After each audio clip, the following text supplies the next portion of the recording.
What is up everyone, welcome back to the Commander's Lair. It's of course Joey here with another video.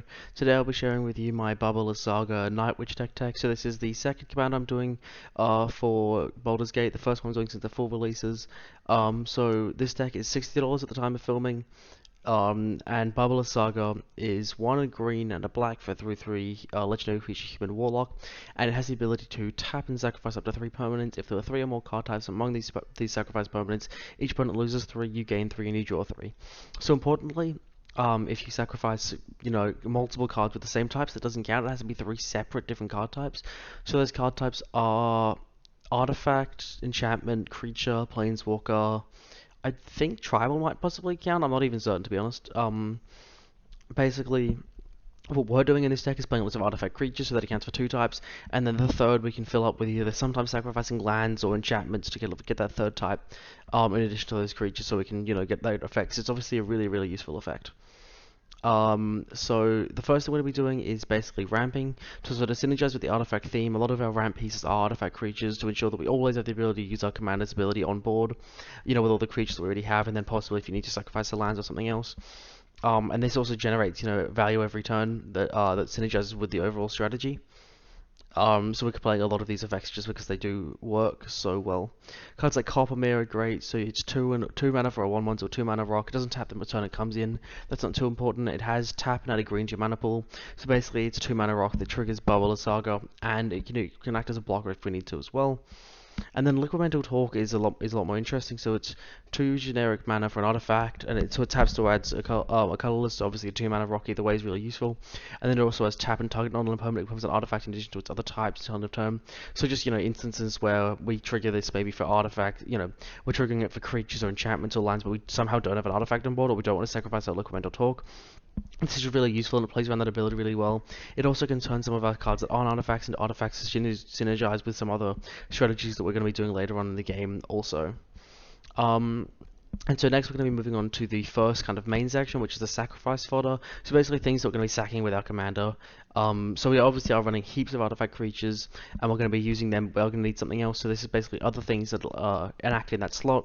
Lands are quite basic. Obviously we're running 37 lands. It's pretty simple that we're going to be sacrificing them when we have to. But so the other kind of cards that we are running, we have cards like Mere Landshaper, so it's 3 colorless for a 1/1 artifact creature Mere, and then tap target land becomes an artifact in addition to its other types until end of turn. So this is really useful because while obviously we are going to be trying to sacrifice artifact lands. It's similar to Liquid Mental Talk. That ability can just be really useful for a couple of reasons. Just on board, you could find more uses for it than you'd think. Mere Size is great, so it's 2 mana for a 1/1. When it dies, create a 1/1 colorless Mere artifact creature token. So basically, for 2 mana, we're going to be able to trigger, 2 of the 3 requirements for Lysaga twice. So it's just obviously really useful kind of reusing that effect. Just lots of artifact creatures abilities there. And then Farrakh is more interesting, so it's 1 black green for legendary enchantment creature god, 5/5. So obviously it has an enchantment and creature. We're not really going to be trying to sacrifice this. Most of the time we're going to keep it on board. So it has indestructible, and as long as your devotion to black and green is less than 7, Farrakh is in a creature. Again, this isn't too important to us. What would be important is the second or the third ability, sorry. So it's black and green, exile target creature card from a graveyard, so it doesn't have to be ours. And then its owner puts a 1/1 black and green snake enchantment creature token on with death touch onto the battlefield.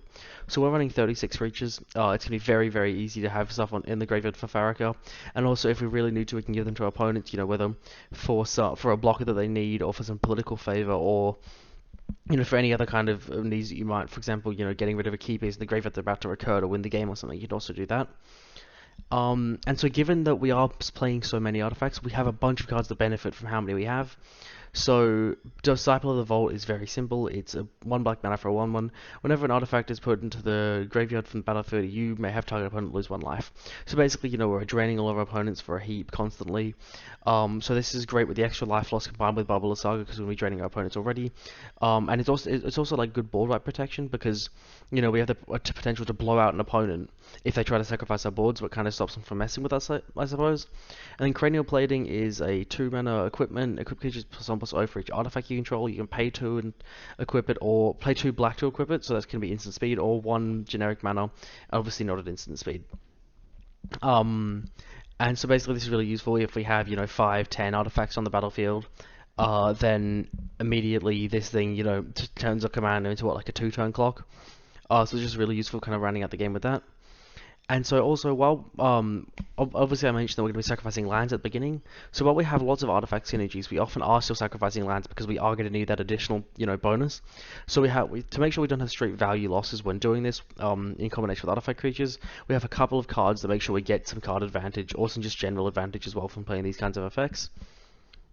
So Splendid Reclamation is a great example. It's 3 and a green for a sorcery. Return all lands in your graveyard to the battlefield tapped. So all across the game, every turn we've been using Bubble Lysaga. Say it's been 5 turns where we've, sacrificed a land. So we're down 5 lands. We can pay 4 mana to get them all back. It doesn't return them tapped, which kind of sucks, but it's just great to, return that tempo loss that we had when using them. And it's also now a budget card because of recent reprintings, which is great. And then Titania, Protector of Argoth, is also similar. It's also, cheap budget now because of recent reprintings. But it's 3 green for a 5/3 legendary creature elemental.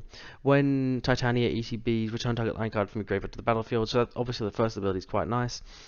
But then the second ability is where it really matters. So, whenever land you control is put into a graveyard from the battlefield, create a 5/3 green elemental creature token. So they obviously have one creature type, which isn't great. However, they're 5/3, so they're massive beaters. So this can turn into Bubbles the Saga into also generating a 5/3 in addition to drawing 3 cards, draining our opponents for 3 and gaining 3. So we can potentially end a game through using that ability if we sack enough lands, which is just really useful. And that's going to be where I leave this video. I hope you guys enjoyed. Let me know what you think of all the new Baldur's Gate commanders. I really like this one specifically. It's probably one of my favorites. There's a lot of interesting things, but there are some really great commanders in this set, obviously. Really interesting combos with the backgrounds and the commanders also. Let me know what you think of that, what you think of this deck. If you want to see any more videos on any other commanders or any other video types or anything, let me know and I'll make sure to do that for you. Otherwise, leave a like if you enjoyed the video. Make sure to subscribe if you want to see more. Leave a comment with what you think, and I'll see you guys all next time.